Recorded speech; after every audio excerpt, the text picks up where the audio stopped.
Welcome to Chalk and Talk, a podcast about education and math. I'm Anna Stokke, a math professor and your host.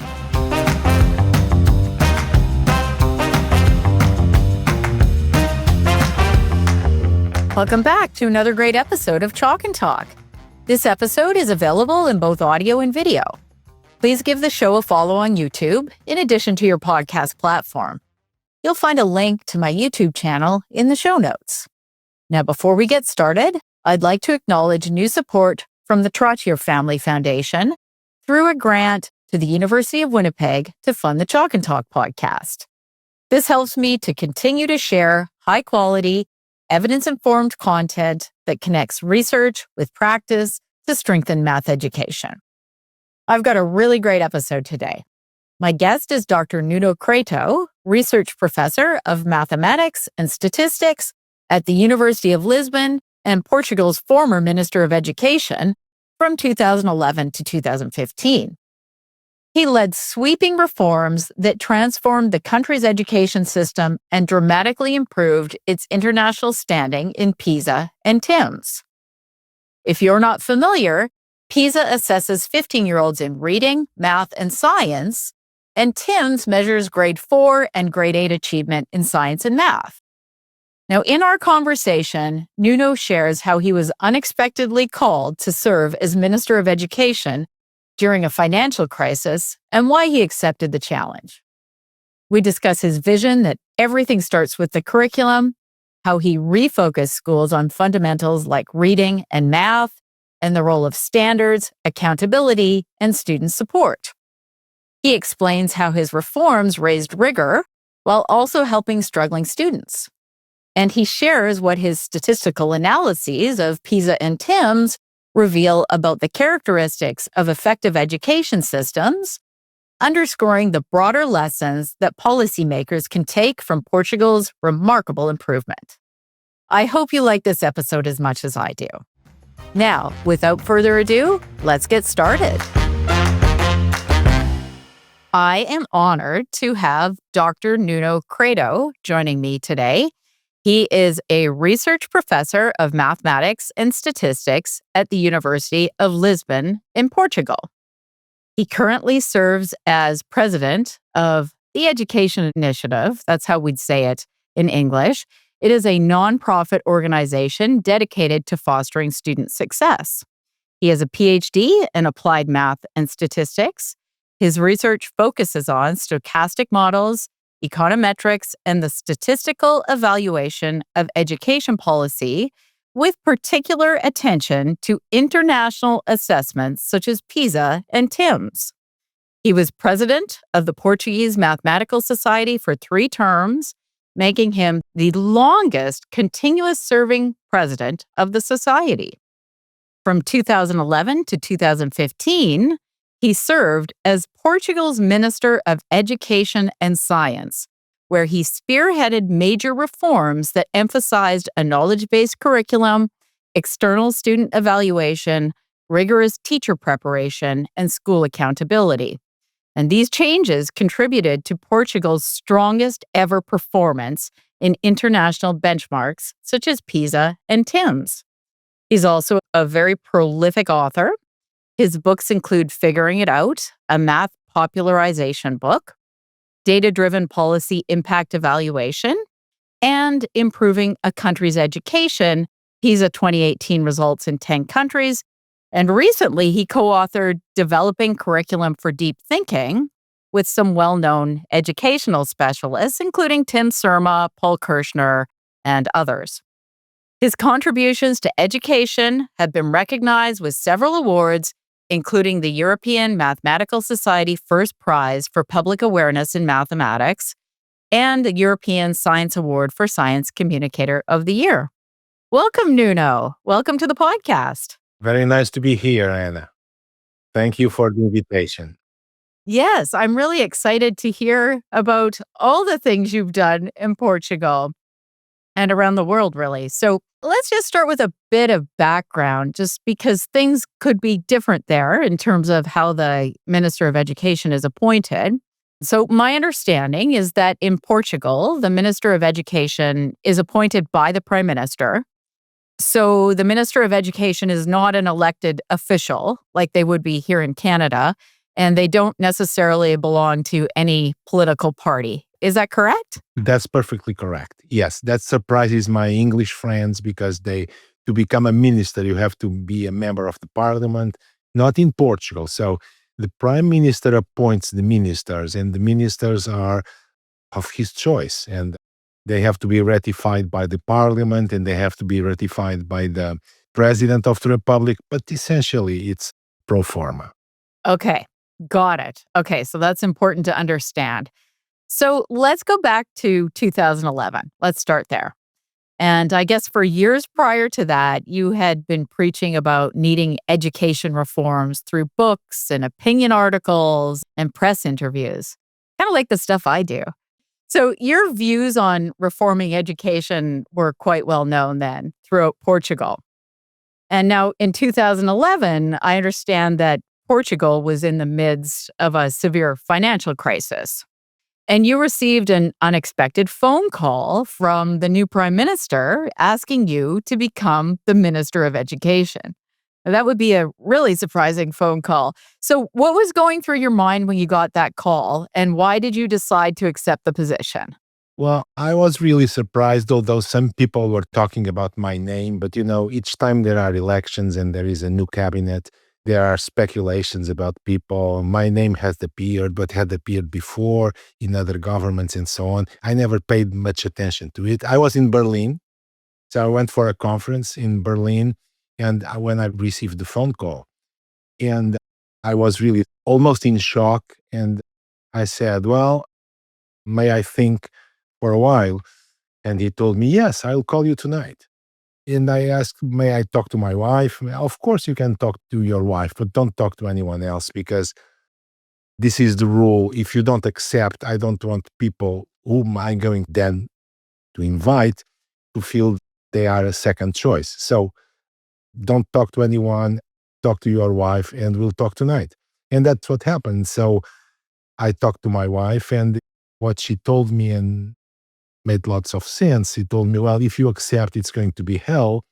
If you don't accept, you will never again in your life be able to talk about education because you had the opportunity to try to change things and you refused it. You didn't take it. So it's up to you. And I thought, and I said, well, I had in my mind a program of reforms in education for a while, because as president of Mathematical Portuguese Society, we had to give opinions and we have to participate in debates and so on. So we had a clear idea of the main things or some of the main things that had to be done. And so I accepted it. And that was it. And I was very happy at the end of the mandate of the tenure to see the results in PISA and TIMSS and see that the country improved. This was really my measure of success, or actually measure of success for the country and for the kids. Absolutely, lots to be proud of, and we're going to hear all about it today. So, now, when you got this call, were you worried at all that maybe you weren't qualified? Like, you're a mathematician by training. We don't know a lot about policy necessarily, right? Or making policies. We're definitely educators. We know a lot about education, but you probably weren't a principal or in a school or anything like that or superintendent. So, were you concerned at all about that? I was a bit concerned, but not overwhelmed by that fact, because I always thought that a politician is a person. I had contact with almost all Portuguese ministers of education for a decade or more because we were invited regularly to talk, to discuss in private, in public, and so on. And I had an idea about the job. Of course, there are a couple of things I was not prepared, and I didn't prepare myself, and I don't regret it. Some things I regret, others I don't regret. For instance, one thing that I don't regret is that my training as a teacher, as a professor, is a training to try to understand what the question is, what's on the mind of the person who is asking the question and try to answer as clear as possible. In politics, things don't work exactly like that. So when we have a debate in a parliament, this was kind of a drawback for me because I was looking at the person who was criticizing me or asking a question, and I was thinking, okay, what's going on in her mind or on his mind? So let me try to be clear. And that's not the way things work in politics most of the time. So people talk not to ask a question, but talk to appear on TV, raising that question, raising that point. Well, I can tell you a story that for me it's very illuminating. Well, I had many stories like this, but I had a debate at the parliament, and we had slightly increased because we were in difficult economic situation. We had slightly increased the number of students, the maximum number of students per class, raising from 28 to 30, something like this for high school. And I was discussing it, and there was a lady, a member of the parliament, who asked me, so do you think you can improve the learning of the students, increasing the class size?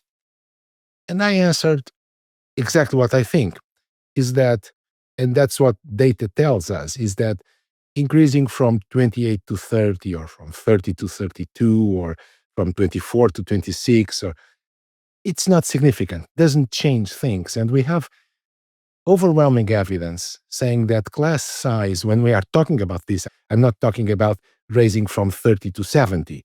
That's a different story. But this type of increases or of changes are not significant. That's not important part.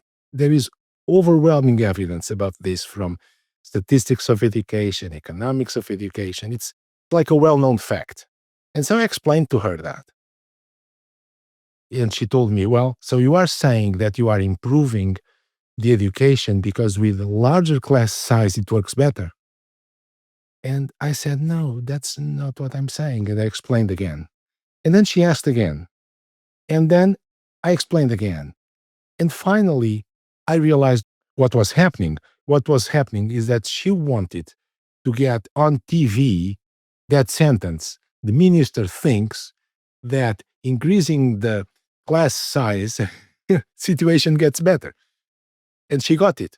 And she was looking at her phone, and then my advisors pointed that to me. She was looking at her phone, and the moment that was on the online press, she stopped. So as a politician, she was much better than I am or than I was. But I don't regret that.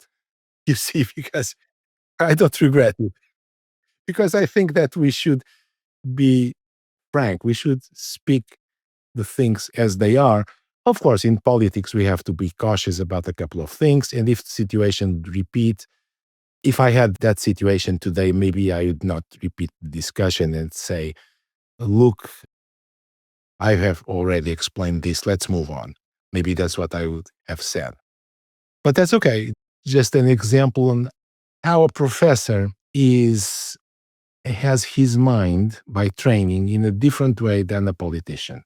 I get what you're saying. When we get asked questions, it's because people genuinely want to know the answer. Exactly. Not because they want to make a point. Yes, exactly. That must have been eye-opening. Let's go back to before you started. So what was the situation like in Portugal's schools? Like, what were the dominant ideas in education at the time? And why did you feel they weren't working? We had about a couple of periods in education in Portugal. So we had the revolution of the 74, so the democratic revolution, and we entered in what we can call a romantic period. No exams, flexibility in terms of the curriculum. The joy of kids was the most important thing, this type of policy and this type of thinking. And that lasted more or less until 2000, 2001, 2002. Because in 1995, there was the first TIMSS, and the results were revealed in 96 and 97, and the results were appalling for Portugal. We only had two countries below us. in terms of math, fourth grade. That was really something that we thought a lot. This is not good. We have to change. And then in 2000, we had PISA. And in PISA, again, we were very low on the ranking of countries. And that made everybody think, well, we are not in the good path. We have to change things. And then it followed a period until, let's say, 2010, 2011. That was what I call a pragmatic period. So all ministers at the time were worried about the situation. And they were always all saying, well, we have to improve education. We have to have a more strict curriculum. We have to have more evaluation, better evaluation. Although with differences, and all this wrapped up in some romantic ideas for some people and not for others. But the idea was let's move on to improve the curriculum, to improve assessment. Let's see if these kids learn more. That was the frame of mind for everybody. And so I call this pragmatic because this was wrapped in some romantic ideas. And some ministers wanted to do this with the experts on education that thought exactly the opposite. So, for instance, they wanted to improve the curriculum with the help of experts of education that think that curriculum should not be improved. So that think some experts on education think that curriculum is secondary. What's important is discovery learning or activities or experiencing math situations. And so some ministers looked for the help of this type of people and this type of mental framework to improve the curriculum. And of course, it didn't work very well. But it worked because we improved slightly. We started improving our results in TIMSS and in PISA, not in TIMSS because TIMSS was canceled for a while. So in PISA. And so the situation was working. When I arrived at the ministry, I had the idea that we should do it, but should do it better. Let's say, yes, we should improve the curriculum, but we should improve it better. We should improve evaluation, but we should improve it better. And so that was my point of view. Let's work in a way that, although we have a difficult economic situation, we do things that we can do with almost no money. For instance, the curriculum is peanuts for a ministry. It's not an important expense, on the opposite. And so that was my idea. That was the idea of my team. I had a good team, people that thought the same way, and that helped me a lot to doing it. So what we did was these two things: improve the curriculum and improve the evaluation. So we had these two things, but we added a third factor, which is support for students with special difficulties. I'm not talking about students that have some type of cognitive problems. No, I'm talking about kids that simply are behind because of their background, because of their social economic status, whatever. They were not lucky in previous classrooms and so on. I think this is very important because today this may seem trivial, but at the beginning of the 21st century, people were debating like this dilemma. Well, either we improve the curriculum, we make the curriculum more demanding and do more evaluation, and then we lose the kids from poorer backgrounds, or we try to catch these kids, and then we lose the top kids, so the kids that are ready to progress faster. And so this dilemma was the dilemma that was discussed at the beginning of the 21st century. And I attended many debates where this was the dilemma. Well, I think this has a simple solution, simple conceptually, but then easier said than done. And that solution is we should provide special support for kids that are having some special difficulties at certain times. So we should have special times. We should have response to intervention programs. We should have this type of thing for these kids. So I would say that what we did was these three things: curriculum, assessment, and special support. Okay, so let's actually kind of dig into those things a little bit more. And I've definitely heard you say before, and I did some reading that you've written on things you've written, and you often say everything starts with the curriculum. What does that really mean? And what are characteristics of a good curriculum? Well, that's a good question. Well, what it means is that really everything starts with our goals. So if we don't have goals, we don't arrive anywhere. You know that Alice in Wonderland dialogue, the cat and Alice's way is asking, "Oh, what's the way?" And the cat answers, "Well, it depends on where you are going." And Alice says, "I don't know where I want to go." And then the cat says, "Then take any way." All ways are equivalent if you don't know where to go. And this is the point. We need to know where to go. And that's the curriculum. I'd say the curriculum is the goals. For American and other colleagues that are used to a very decentralized system, you have to change a little bit your mind, thinking that Portugal, as Spain, as Italy, as France, and so on, but Portugal and France, maybe more than the other countries, we have a very centralized system. So it's highly centralized. It's so the minister or the ministry decides everything. And so decides everything about curriculum, decides everything about the assessment, and schools follow. And so the curriculum is a national curriculum decided by the ministry.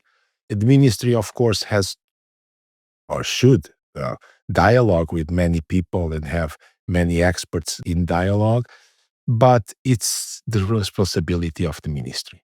So when we are talking about a curriculum, we are talking about the organized list of ideas, topics, knowledge, and skills that a kid should acquire every year in every discipline. So essentially, this is the curriculum. We have two pieces of the curriculum following a little bit the Anglo-Saxon lead. One piece is what we call programs. That means it's a description. So let's go to math, for instance, like high school math.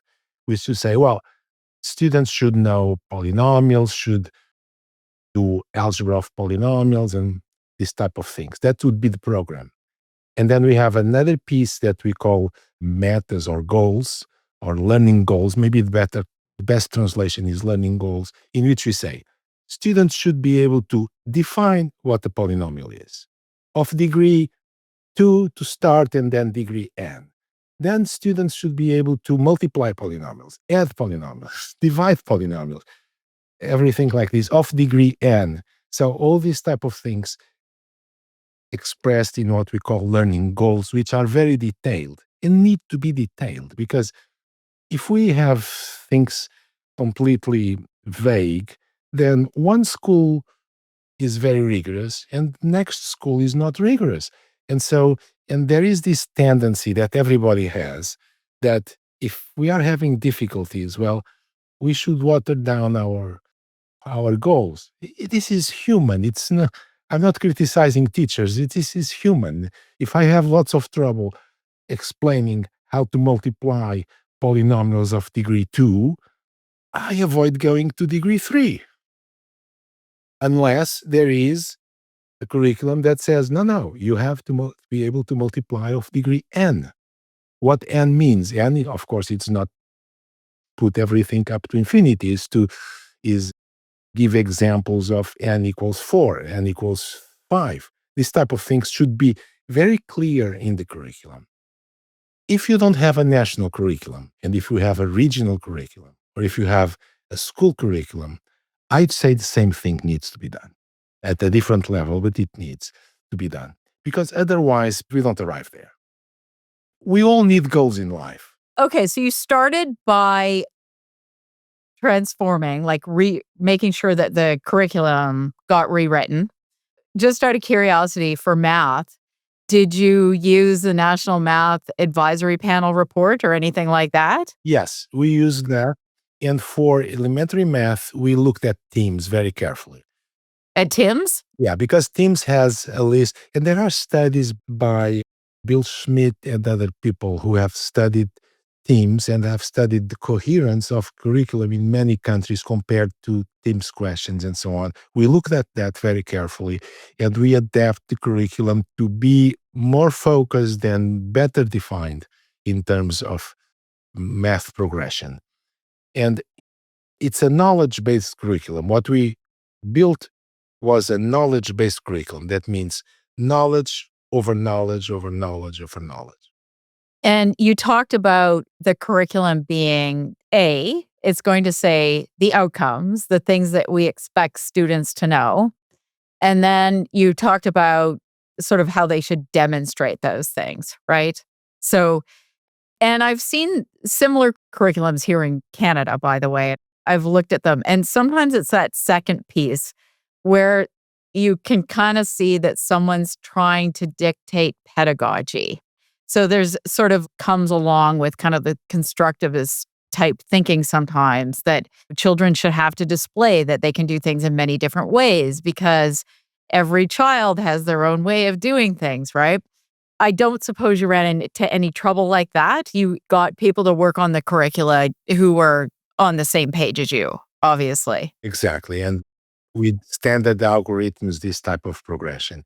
And actually, we avoided giving pedagogical advice to teachers because we thought this way: if the goals are clear, then teachers will manage to get through these goals. And actually, that happened. So we didn't need to say, oh, you have to have explicit instruction because teachers immediately understood, well, if we have to get to this point, then we have to be efficient and then we have to explain this and we have to make sure that kids understand it, that kids develop necessary skills to cope with these problems and so on. So we avoided that. For my English friends, this is a little bit surprising because they have the idea that we should kind of impose the science of teaching to teachers. We didn't do that. Of course, we disseminated the best practices and we disseminated the scientific results regarding teaching, but we were not very specific about that. Except for reading. The reading is a different story because reading, we needed to put some measures like fluency measures because otherwise kids, they just arrive at second, third, fourth grade without being able to read clearly and fluently. And so for that, we were more specific. We had help from many good psychologists, actually from France and from Belgium and so on as well. And we put these goals in the curriculum. Okay, so Portugal has a great curriculum. No longer, but it had no longer. Isn't this always the case? It's always the case. And if you look at PISA and so on, you would see that we had a great improvement up to 2015, where we obtained our best results ever. But then we changed course. And so, in a way, this is what the sociologists or economists call a natural experiment. It's like you have something you don't experiment actually because we can't do this type of things with humans, but two different policies lead to two different results. And a more clear policy, more better oriented towards knowledge goals, worked very well. We were better than Finland in some measures, which is for a small European country like Portugal. And Southern European country is really amazing. So curriculum, that's the first part. Now testing is the second thing.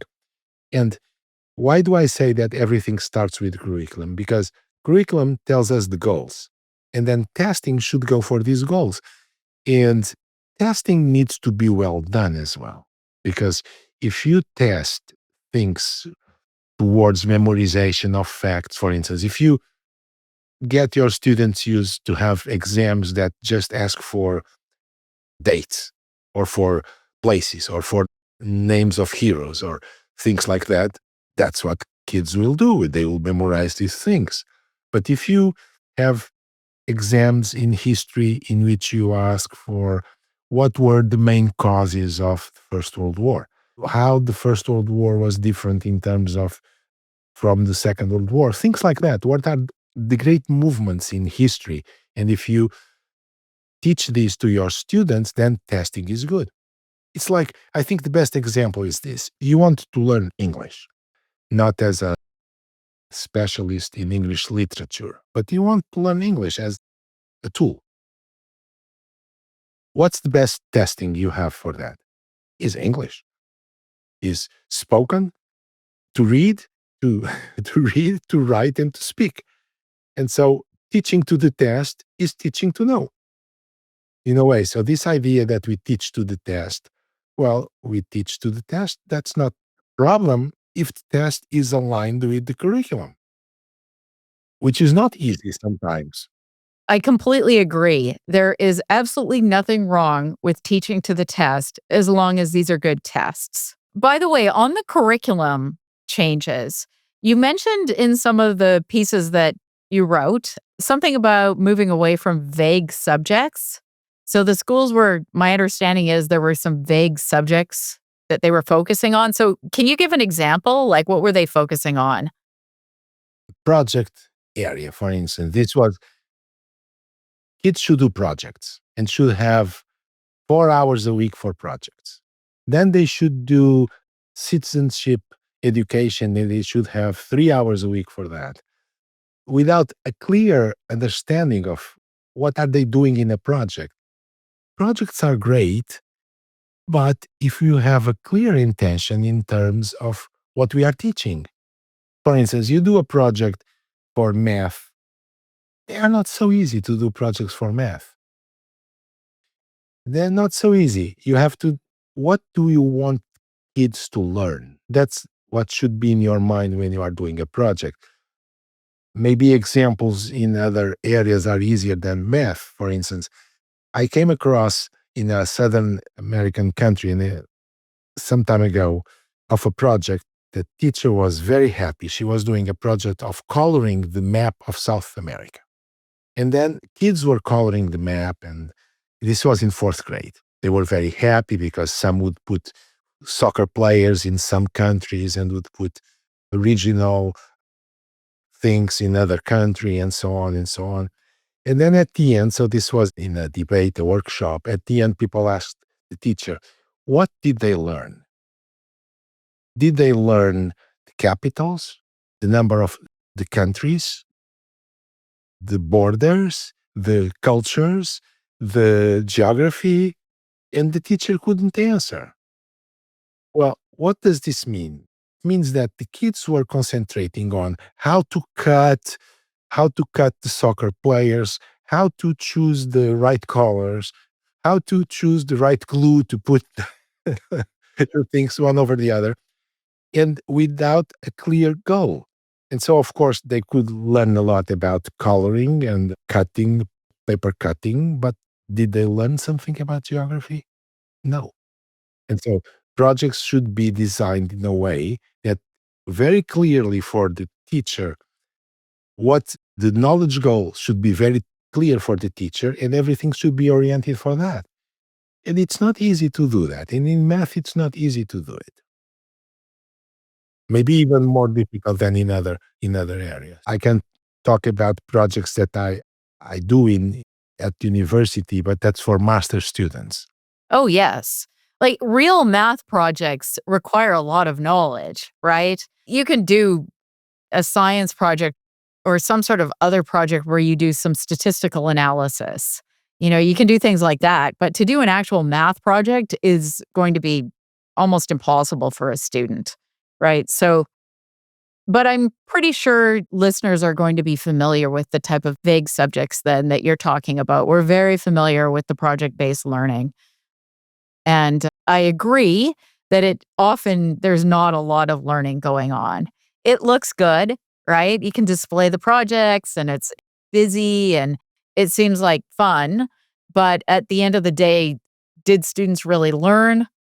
Sometimes not so much. Like learning really needs to be focused. It needs to be targeted. If you want someone to learn something, you've got to actually give them the type of instruction that's going to make sure they learn that thing.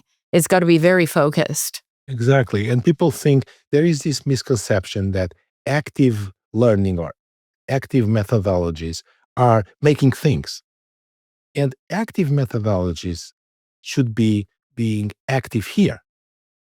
So the brain should be active. That means the brain should incorporate the new knowledge into old concepts, try to build, to construct in the mind a coherent representation of what we are discussing.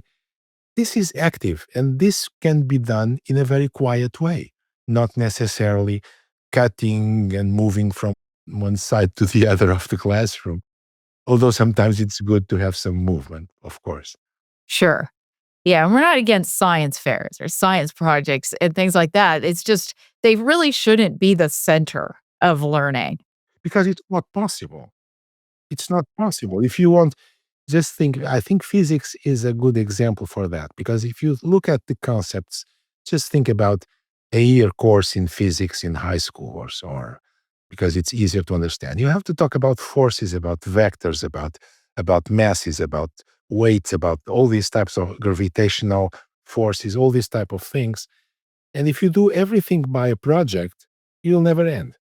You'll spend a couple of centuries doing it. And you would almost need a one-on-one tutor to teach you the things that you need to know to do the project properly, which just isn't going to happen. So, well, let's go back to standards and evaluation. So, how frequently did you implement standard assessments? Like what grades and what did you do with the results? We have elementary school divided in two cycles. We have the first cycle from 1 to 4th grade, second cycle, 5th and 6th grade. Then we have middle school, 3 years. Then we have high school, other 3 years. So historically, this is the way it goes in Portugal. And also, kids change schools at the end of a cycle. So not necessarily. There are schools that go from kindergarten up to 12th grade. There are some schools like that, but most of the schools are not like that. And so even if they are integrated or if they cooperate, students typically change school, change establishment, physical building at the end of each cycle. And so it makes sense to have evaluation at the end of each cycle, because that's when things come to a closure. Now, reading. By 4th grade, kids should read fluently and should have an understanding of basic texts. Okay, so that's the time to evaluate that. They should know the basic algorithms. They should know the basic concepts in geometry. What is an angle? What's a triangle? What's a polygon? These type of things. Closure. That's evaluate because there. So for these historical reasons, for things having been divided like that, I think the way to go is to do at the end of each cycle an evaluation of kids. If we had just 2 cycles, if we had 6 plus 6, as some countries do, we should do at the end of 6th grade, maybe, because it's same teacher or the same school. So it depends on the country. Now, what is this evaluation? This evaluation is what I would call middle stakes, not high stakes, not low stakes. In education, people talk about high stakes as evaluations that are consequential. That means kids could fail or kids could be required to repeat a grade if they fail. These are high stakes exams. And then low stakes are evaluations that are just for information purposes. Now, each country should look at history, look at the culture, and decide what's better, what's best, and what's the best combination for this. I think that one way or the other, more consequential, less consequential, we should have standardized assessment. Because if we have a national curriculum, we should have a standardized assessment. Because this standardized assessment is going to make things uniform, is going to push everybody up, and it's going to help teachers in school to do their formative assessment. That means the type of assessment that they do just for information and for learning purposes. Because if we don't have standardized assessments, teachers would do whatever they feel it's better, with that their best judgment. But we are all humans, and so we should have something as a goal, as a national goal or regional goal or whatever. It depends on the country, on the culture. I don't know if I made myself clear. So I'd say assessment is a system. We cannot say we have formative assessment, that's good, and we should not have standardized assessment, or we cannot say we should have only standardized assessment. We should have everything. All this is a system that complements all the pieces there. So in Portugal, though, your standardized assessments occur at the end of each cycle. Yeah. So, like what we'd say the end of grade 6, and then grade 12? And then ninth, and then grade 12. Okay, so 6, 9, and 12. Okay, got it. Actually, 4, 6, 9, and 12. Okay, got it. And what do you do with the results? Do you publish them? We publish the results per school. We report the results per school, and we tell each student, so the results of the student. We introduced what I'd say middle stakes assessment for 4th and 6th grade, which was, this is kind of difficult to explain, but they were consequential for the student, but very mild. So what it means is that a student who failed math, who failed reading, who failed 3 other subjects would be retained for 1 year. In reality, almost no one was in that situation. But even so, this improved our situation immensely, because everybody looked and said, oh my God, I have to study, I have to work. And teachers and parents and students were saying, I have to work, let's do it, let's go. And so a few, very rare cases, students were retained, but because of the exams. So it was what I call middle stakes assessment. Okay. So those were some sort of accountability measures, so to speak. Okay. Were there any other accountability measures or incentives, or was that it? Okay, this is for students. Then for schools, there were other accountability measures. But the point is this: while some countries and some philosophies think that we should evaluate schools and not students, I think that we should evaluate schools through their results on students. I mean, it doesn't make any sense to say, oh, this school is doing a great job, and I don't look at what happens with students. Because the purpose of schools is to improve students' knowledge and skills. So we should look at kids. We should look at their knowledge and their skills and their improvement. Now, this is difficult because we have different cultures, we have different backgrounds, we have different social economic backgrounds, we have all these type of things. So what we did is we constructed a system of measures, which was actually very difficult. Every year we had a discussion with the statisticians of the ministry to fine tune this, in which we would grade a school for the improvement in results, for the alignment of external evaluations with internal evaluations, but essentially for the improvement in the results. Because you have kids, let's rate kids for 0 to 100, just for the sake of simplicity. So you have kids that arrive with 20, and after 1 year of schooling, they arrive at 40. This is much better than having kids that arrive at 90 and at the end of the school are 91. So it's important. The improvement for kids is what's very important. So this is what economists of education call value added, and we measured value added.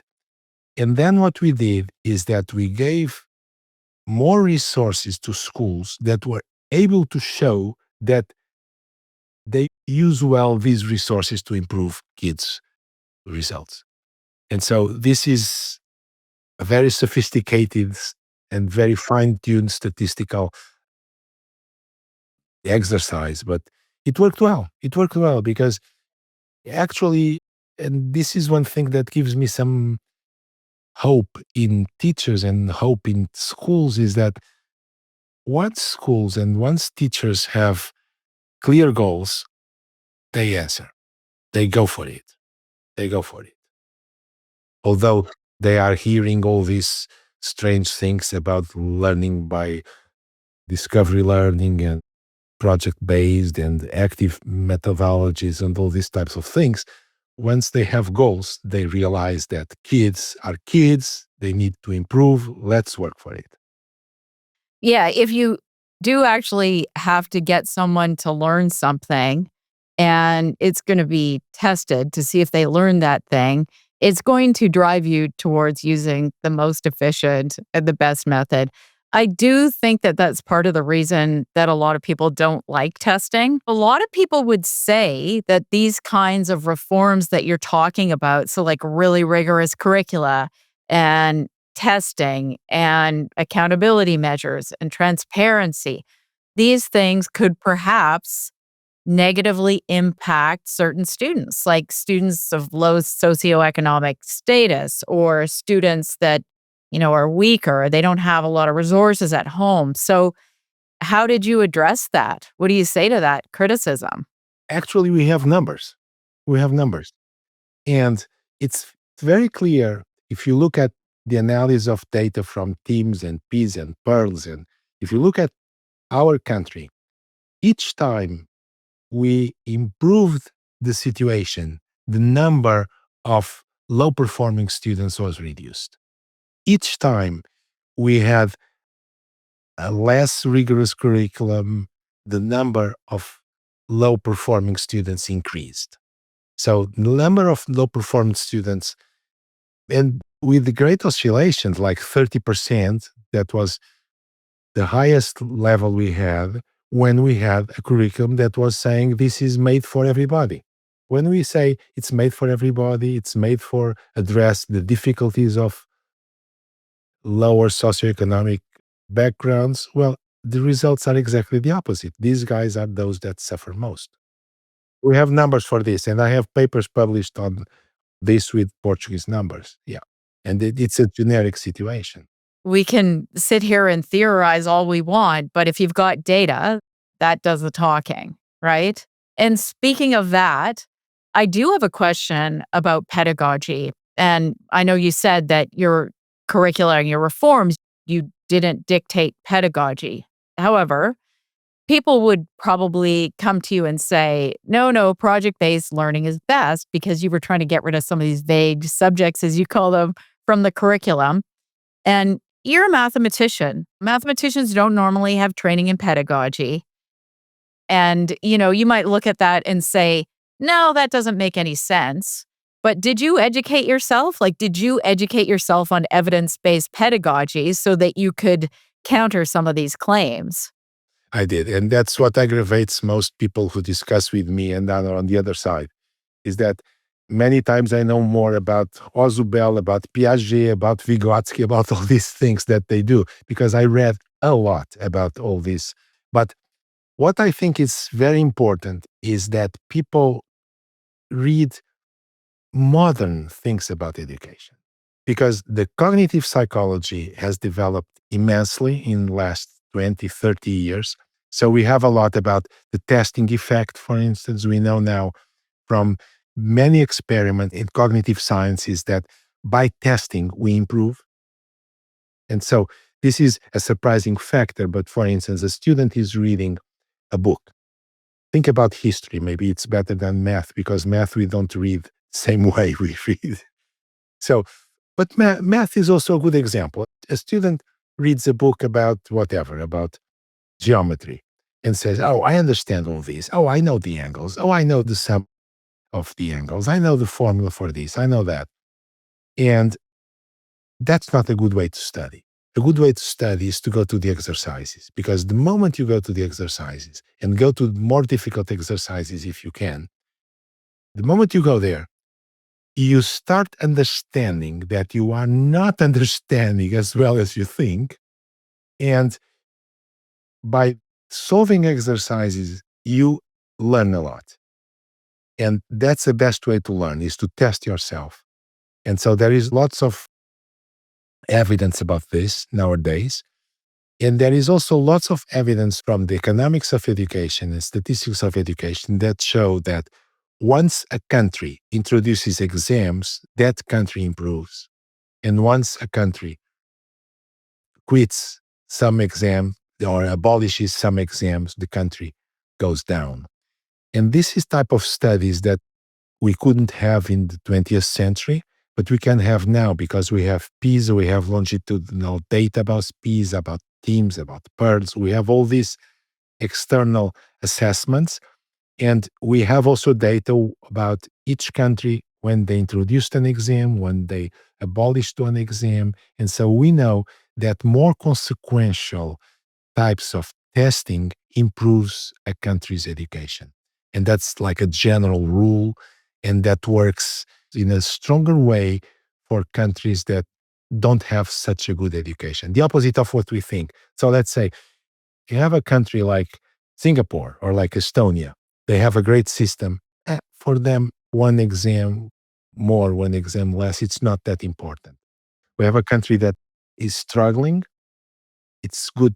It's more important for this country to have exams than for Singapore or for other better developed countries in terms of education.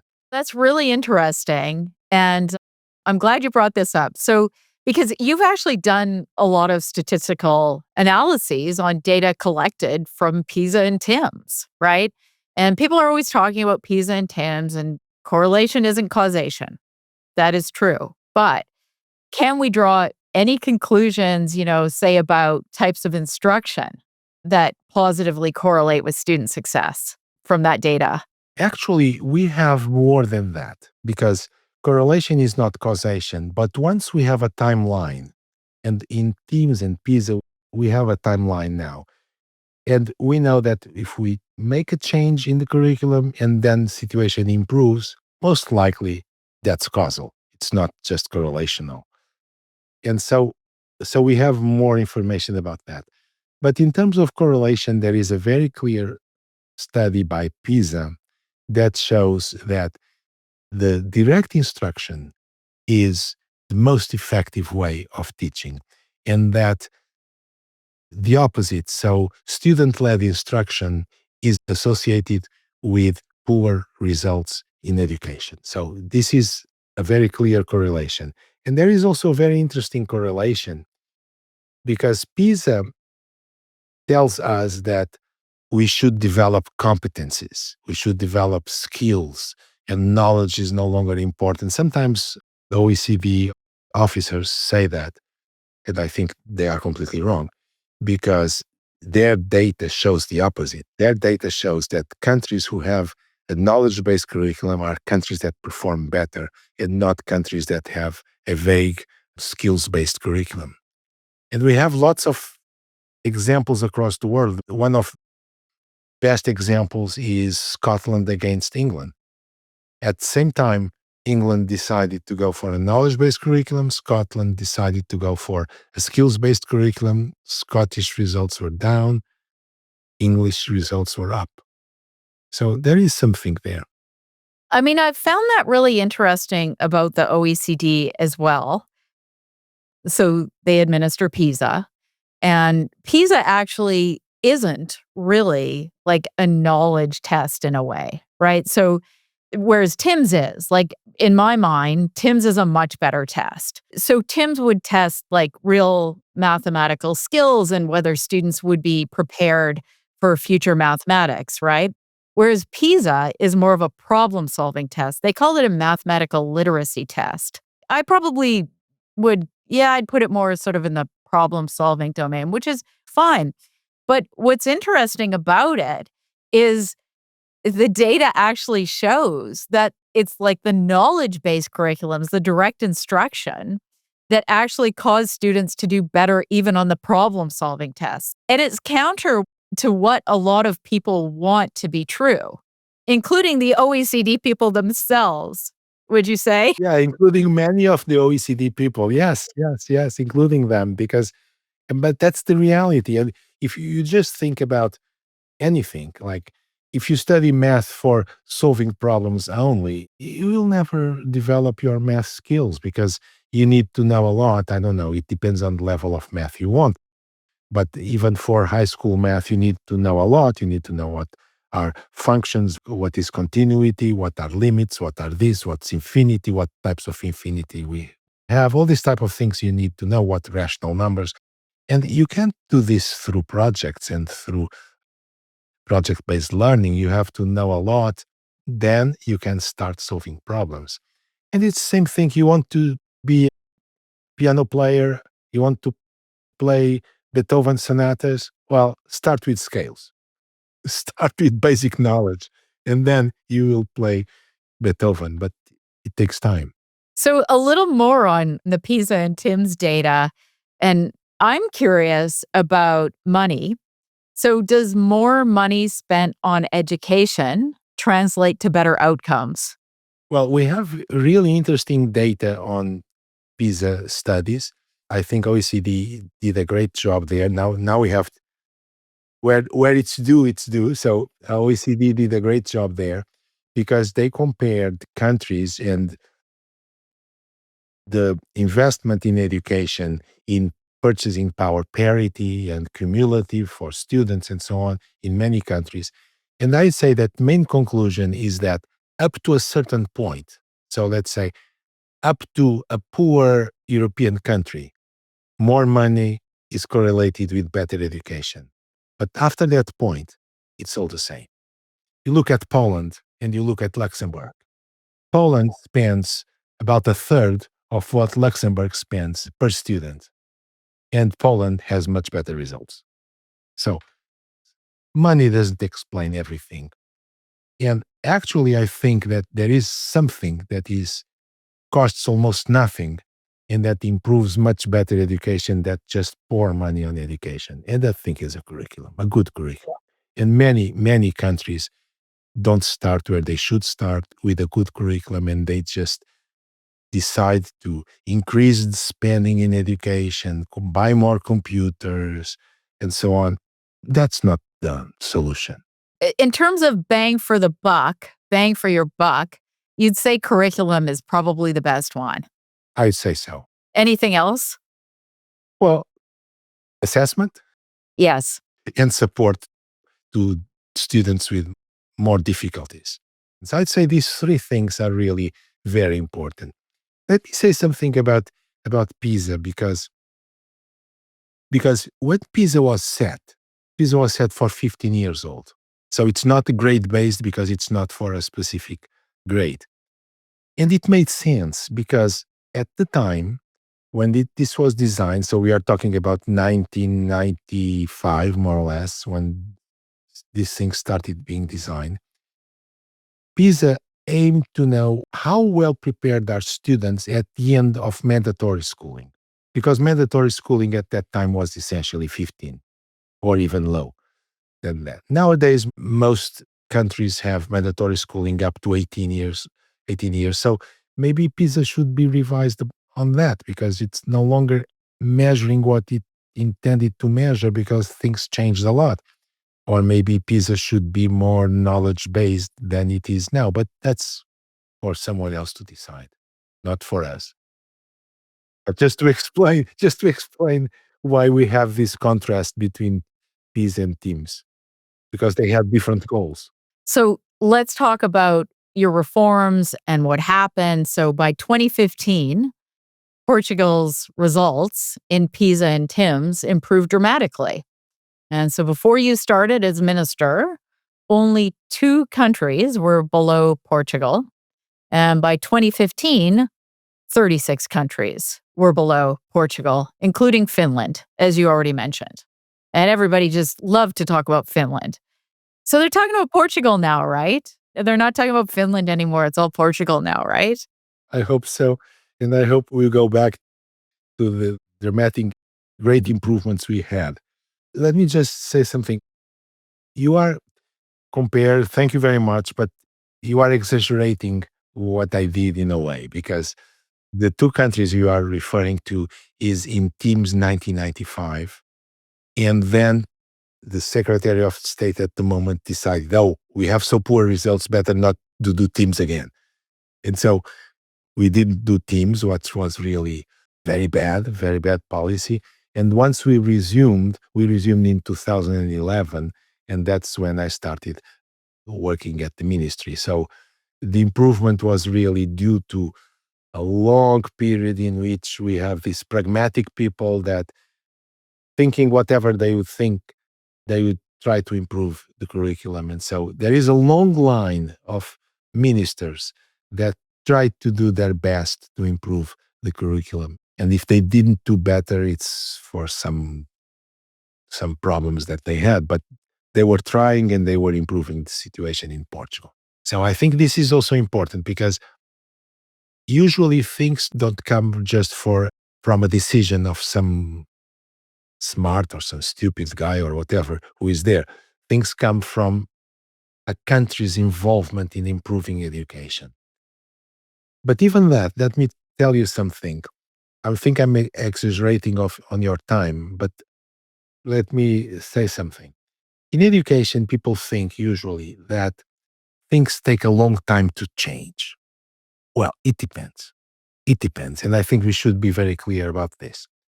If you are improving teachers' initial training, for instance, suppose we have a policy and we say, okay, this is not the best. We don't have the best system. Let's improve the system. And there are lots of things to be done, because teachers still learn very outdated things in schools of education. Teachers' colleges still teach very outdated things, and which is a pity. Suppose we change it for better, and suddenly we have in United States, in Portugal, the best teachers' colleges possible, the most updated on the best science of learning and so on. How long does it take to change the results of a country? It takes at least 1 decade. It's Yeah, that one takes a long time. It's a long game. a long game. So there are things like that that take a long time. But if you change assessment, the time it takes is 1 day. Because you introduce an exam, next day everything is changed. Next day schools look and say, oh my God, we have to pass this exam, or we have to pass this test, let's change things. Or if you abolish one exam, everything changes. Next day, everything changes. People think, oh, okay, good. We don't have this test now. So it depends on what you are talking about. If you are talking about a test, that changes things dramatically from 1 day to the next. If you are talking about improving the quality of teachers' preparation, it takes a long time. It's still an important thing to do, though. Very important. I agree that it takes a long time. It's a long game, but we're educating people to do a job, and they deserve to be well prepared for that job, and they deserve to be taught about techniques that will actually work in the classroom. They should actually know the subject. So those are all really important things. The teacher preparation is really important. But you're right. Changing it, making changes in teacher preparation obviously will take a long time. So I get what you're saying. If you want to, because I would imagine politicians think that way. They're probably thinking about things that will make things change very quickly. So then assessment's the way to go, and also very important. So assessment, curriculum, those changes you made obviously had quite a positive impact. Did you face any criticism? Did you get pushback? Oh, yeah, that's definitely, because there are two types of oppositions. One opposition is from people from outdated teachers' colleges, ideologues of education who are still thinking in this romantic view, non-scientific view, that project-based learning is solution for everything, and that student-led education is the way to go, and these type of things. And so we had the opposition from people who think like that. And we had opposition from some type of unions. And I thought that the first type of opposition was stronger than the second, but I realized it's not true. It's actually the opposite. So people from ideologues of this education fads and education romantic perspectives, they don't have so much weight in real life, in political life. They have weight in their schools, but not outside of their schools, in at least in our countries. And unions, if they want to oppose, they have power to oppose. Yeah. Then so unions are something that we have to deal with. I dealt with different types of unions, some very radical, some moderate, some amenable to a discussion, others that just wanted to criticize. But the important thing is to have the support of teachers and support of parents and support of the country. And I came to realize that teachers, even though they have been hearing these things, I'm talking about Portugal 2011. I'm not talking about Finland 2015 or Canada, whatever, in different time. I'm talking about Portugal 2011. What I came to realize is that although teachers have been hearing these ideas for a long time and hearing that testing is bad and teachers, students' initiative is good and content is not important and skills are more important, although they have been hearing this for a long time, the moment they realize that there is a good curriculum, they change their mind and they say, let's go for it. So I'd say that teachers were very supportive, and we couldn't have done any improvement without teachers. We couldn't have done it. And so I'd say that focus on teachers, focus on parents. If I can, as amateur politician, to give some advice, I say that focus on parents, focus on teachers, because they are your allies. They are people that really are moving the needle, and they are much better than what sometimes people think. I have only good things to say about teachers. Are you the only mathematician who's been an education minister? Oh, that's funny because once I was appointed, I received a message from a friend of mine. I still have that message somewhere. And he sent me a statistic about how many mathematicians have been ministers of education since that job exists from the 19th century. And there were very few, and the long lasting ministers stayed there for a month. Really? So he told me, you have to stay for longer than a month, at least. And you did. And I did. Okay, so we can definitely say you are the longest serving minister of education who was a mathematician, right? That's correct. Yes. Okay. Wow. That's pretty exciting. In Portugal. I don't know about other countries. In Portugal. You think there are some in other countries? Well, maybe someone will write to me and tell me, oh, there was this other minister of education. Certainly, there are mathematicians who have been politicians. Yes. Actually, there is a book about that. There is a book by Springer made by two Spanish mathematicians about math and politics, and where they make a list of all for, to their knowledge, mathematicians that were involved in politics. I even wrote a small statistical story for them about some statistical problem I've solved while I was a minister. I had to use statistics for that. Oh, that's great. I mean, it would come in handy. No one's going to trick you on the statistics. That's for sure. So let's end with this.